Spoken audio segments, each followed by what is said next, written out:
Hey guys, it's Scriptly Adapted, episode 2 in Rye TV studio here, and we are talking about Whiplash tonight. So I'd love to introduce the movie, J.K. Simmons, who won for Best Supporting Actor, and Miles Teller, who I believe should have been nominated for Best Actor. Yes. What do you think?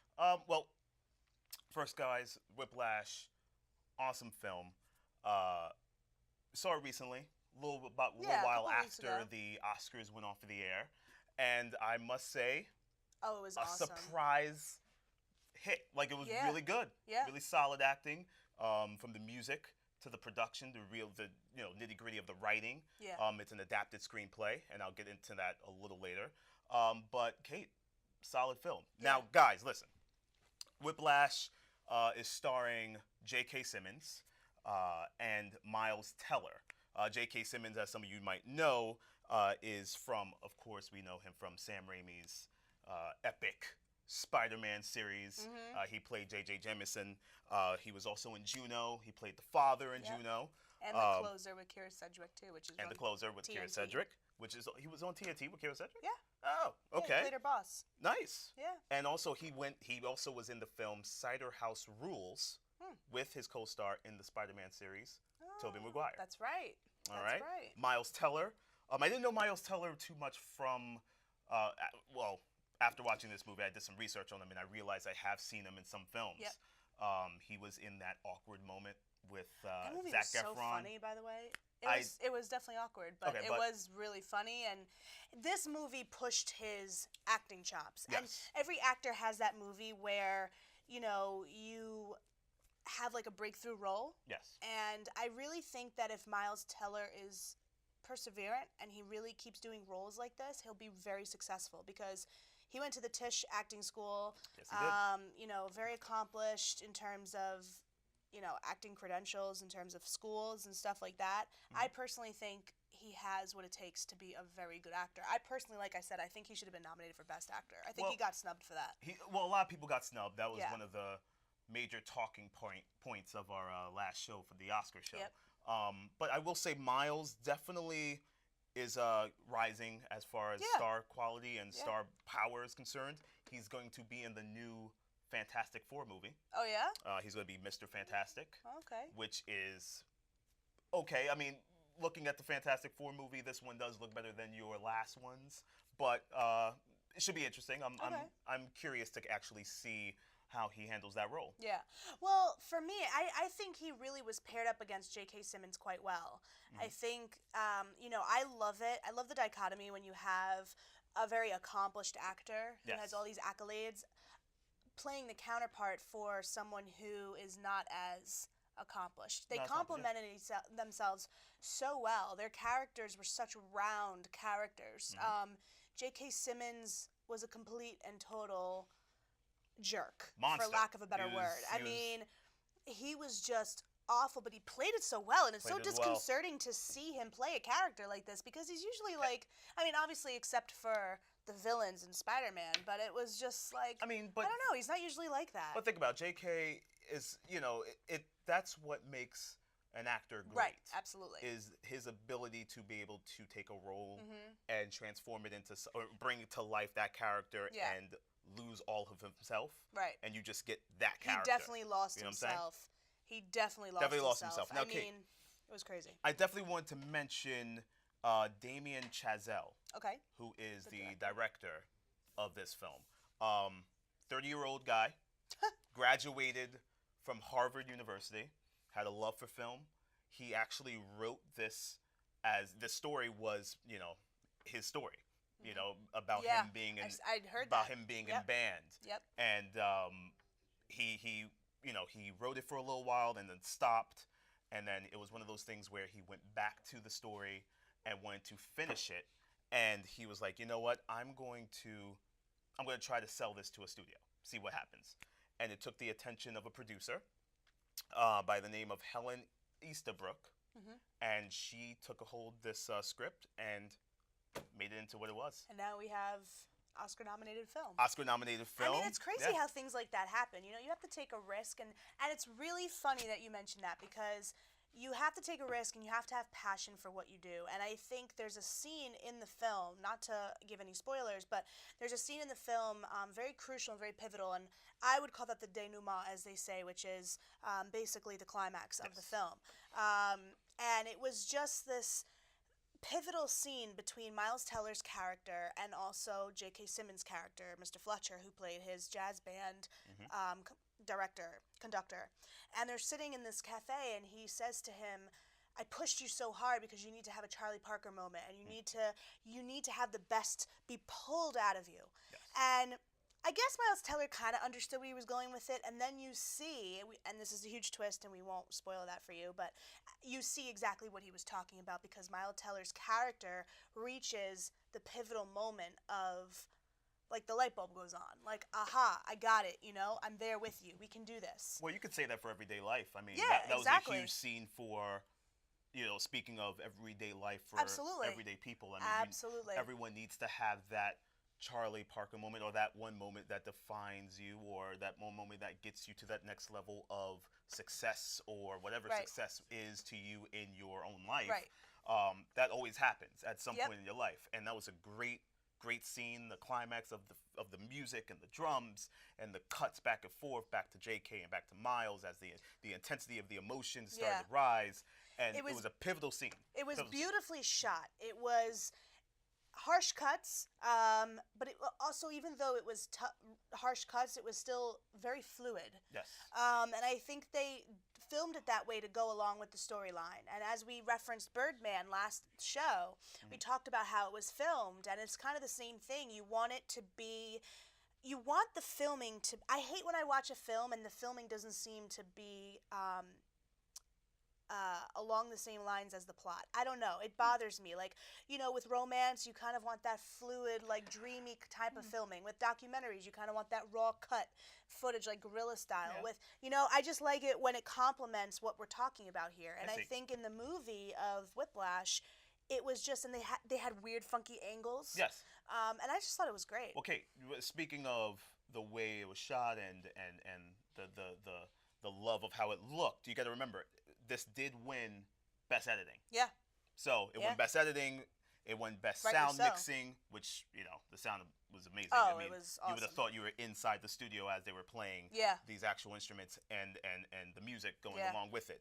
Also won, of course, for Best Supporting Actor for Mr. J.K. Simmons. Yeah, the character was a very tormented character, very round character, and I would say he was round because he had a deeper intention to work with his students and get them to be the best that they could be.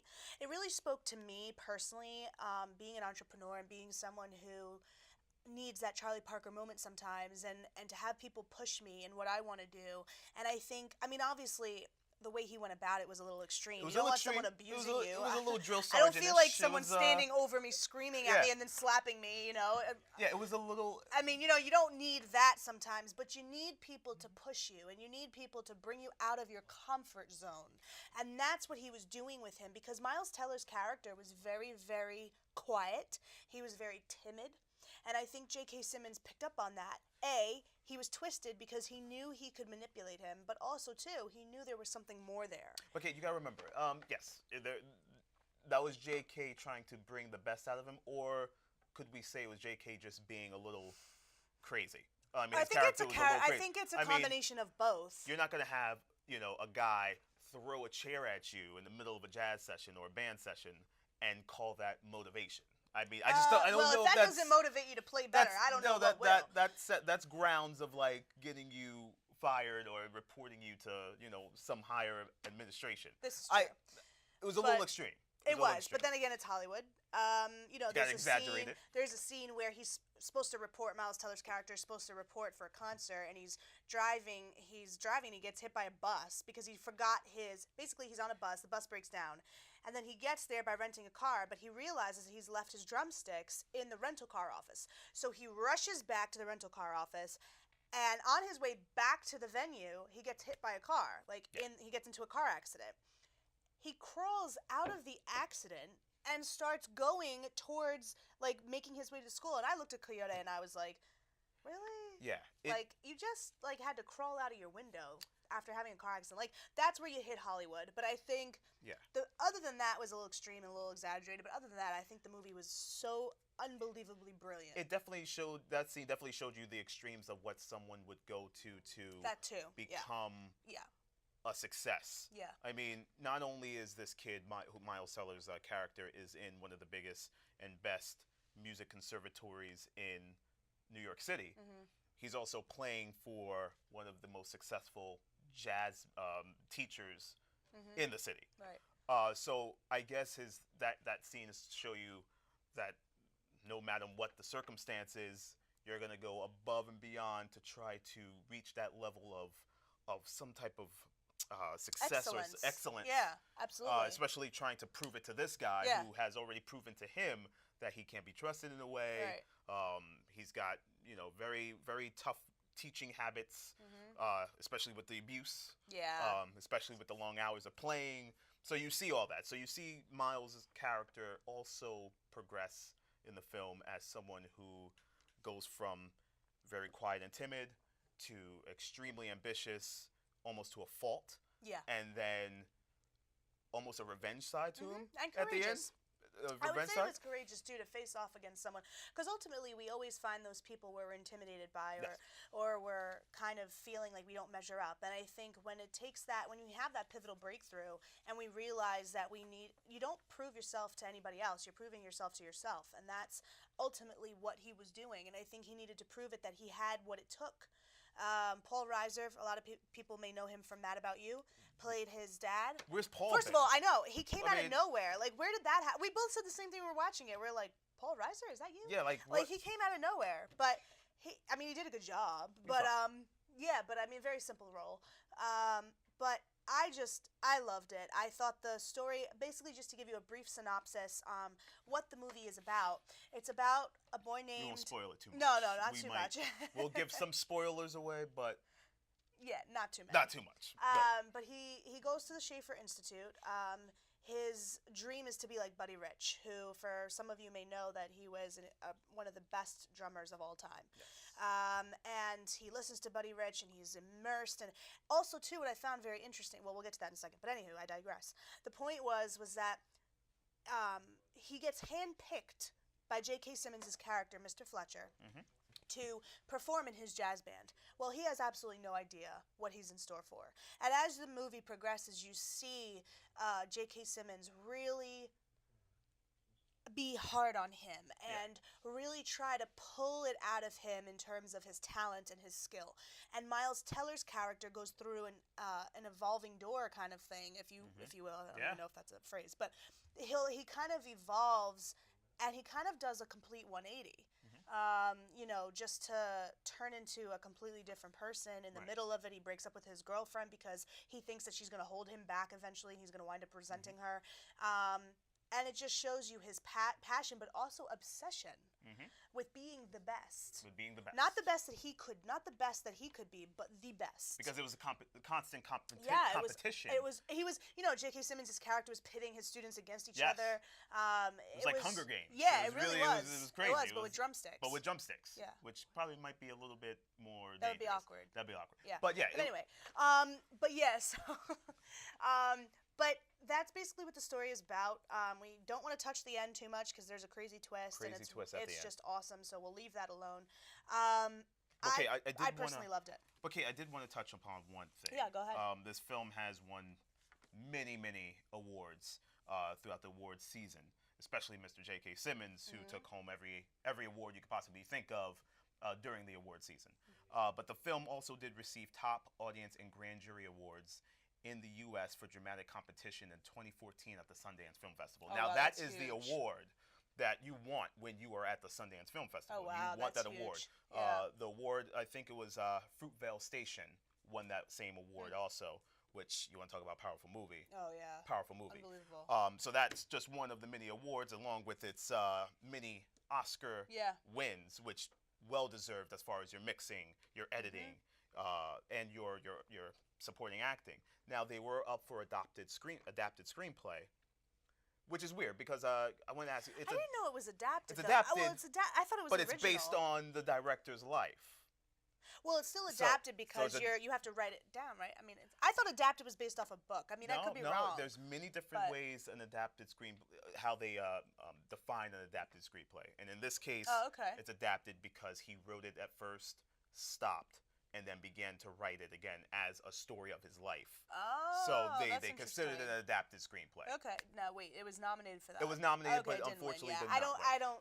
I personally don't think it should have won for that. No? I don't know. No. I Well, think it takes much more skill to take either like a play and make it into a movie, or a book and make it into a movie. It's much harder. I think people need to be acknowledged for that instead of. I mean, obviously, when we hear adapted, I'm sure there's many different facets. Absolutely. But I don't think that was adapted screenplay Oscar worthy. Oh, okay. But that's just my humble opinion. Oh, But I personally raved about this movie. I'm telling everyone about it. I think everyone should see it. It really touches your heart. It speaks to you. You almost feel bad. Now, also, too, there's one more scene I wanted to talk about. Two scenes. So we talked about the scene where J.K. Simmons, Mr. Fletcher's, his character, Yes. is in the cafe with Miles Teller. Yes. And he opens up to him. And he tells him what his point was and why he wants to be motivational to his students and why he wants them to be the best. Now, there's a scene prior to that, and they're in their classroom. And he's talking about a former student of his who got into a car accident and died that Yes. same day. And he breaks down and he gets very emotional. Again, there's a twist there, so I don't want to ruin that too much. But the difference between those two scenes in terms of J.K. Simmons' character's vulnerability was very different and very interesting to me, because what it did was it showed you how he was so manipulative, because he was trying to get people to feel for him by playing and tugging on your heartstrings, playing with human emotion. But he was being tough in that cafe scene, but that was even more vulnerable because he was kind of divulging his whole plan to Miles Teller while they were sitting there.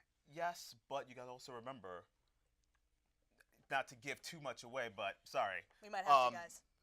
You got to remember that scene, he already knew that it was Miles that kind of squealed on him. Yeah. So I think it was all a mind game trick. Well, it was. You know It what I'm was, saying? but To I think, kinda- but it was a mind trick. But that scene was much more than the fact that he was playing a mind game. I think that's because it kind of played a mind game with us too as the viewers. But what it did was that there was a sense of vulnerability there because he was being honest. That's true. Talking about the Charlie Parker moment and really trying to get. That Miles scene Teller could be to understand. dissected a little more. I'm going to disagree. I'm going to say that scene was simply to play a mind game on Miles, to get Miles to play in that final band scene. I don't agree. To kind of screw him. I don't agree. And then Miles just showed up and executed the I scene, think no. I think he started out like that. Okay. He started out like that, and that was his intention. And then as you see the next scene, you understand what he did, and you're like, oh my God. But the thing was, I think as he started to divulge things to him during the conversation, he was able to really have a breakthrough. And I think his character almost surprised himself, because I don't think he intended to be vulnerable. I think he intended to kind of mess with him. But I think as he kept talking, it was like, yeah, well, I'm in it. I might as well keep going. I mean, I got to make this kid understand. Right. Because ultimately what happened in the last scene was his Charlie Parker moment anyway. So he was True. kind of right. But he probably wasn't expecting him to show up for that Charlie Parker moment. You know what I'm saying? That maybe Yeah. he probably was expecting him to stay on stage or to come back on stage and play that song and kill it the way Yeah. he did. I think he was thinking he was too weak to do it, but then Miles, of course. But I don't think he thought he was too weak. I think he thought he was going to show up. But he just needed to be urged to do it. And we keep referencing Charlie Parker. You guys will understand that reference when you watch the film. Yes. Very pivotal scene, that cafe scene, many months later after Miles Teller leaves the music conservatory. And they do explain to you what happens. Overall, if you're feeling discouraged, about anything, or you need motivation, or you need to understand where your passion may be, watch this film because it makes you realize, it makes you inspired. It makes you like, you know what? I can do it. Like, if he could withstand this abuse and be successful and reach excellence, I can do anything. It's an inspiring. It really is. You have to look past the abuse. Look past the abuse, but it's an inspiring, electrifying type of film. Not just through the music, but through the acting and the performances. The music, I think, obviously, I loved it. The music was very. We do have to touch upon the music because the music was very important. That's what the whole movie, well, not what the whole movie was based on, but you had two major pieces, one named Whiplash, hence the name of the film, and one named Caravan. The scene where Miles Teller, J.K. Simmons makes 3 of his band members audition to play Caravan in their jazz concert. Yep. And Miles Teller's hands are bleeding, and he keeps playing, and he's drenched with sweat, and he keeps playing, and he keeps drumming, and he eventually proves that he deserves that position, that spot. And the music just makes you feel like it's exhilarating. So it is. Yeah. It is exhilarating. It just makes you feel so connected. It pounds the emotion of the scenes, and whenever they're playing that song, it pounds the emotion of that scene from both characters. Yeah, absolutely. Which is funny, you know. You got a real hardcore, you know, masterpiece drum, you know, sequence going on, with J.K. being the antagonist and Miles being the protagonist, but yet the emotion of that song is fitting for both characters. Yeah, absolutely. You get what I'm saying? Like, and that's why it's so interesting. Yeah, so it's not just focused on one guy in the entire film. Yeah. It's actually focused on both. Yeah. Which is pretty cool how they did that. There's a lot to think about when you watch this film, a lot to dissect. We'll leave you with these little nuggets that you can let percolate. But take a look at it, watch it, think about it, recommend it to friends. As always, we mentioned the Sundance Film Festival. That's usually an independent film festival. So as always, as I usually say, support your local arts, support Jacob Burns Center in Pleasantville. It's really important.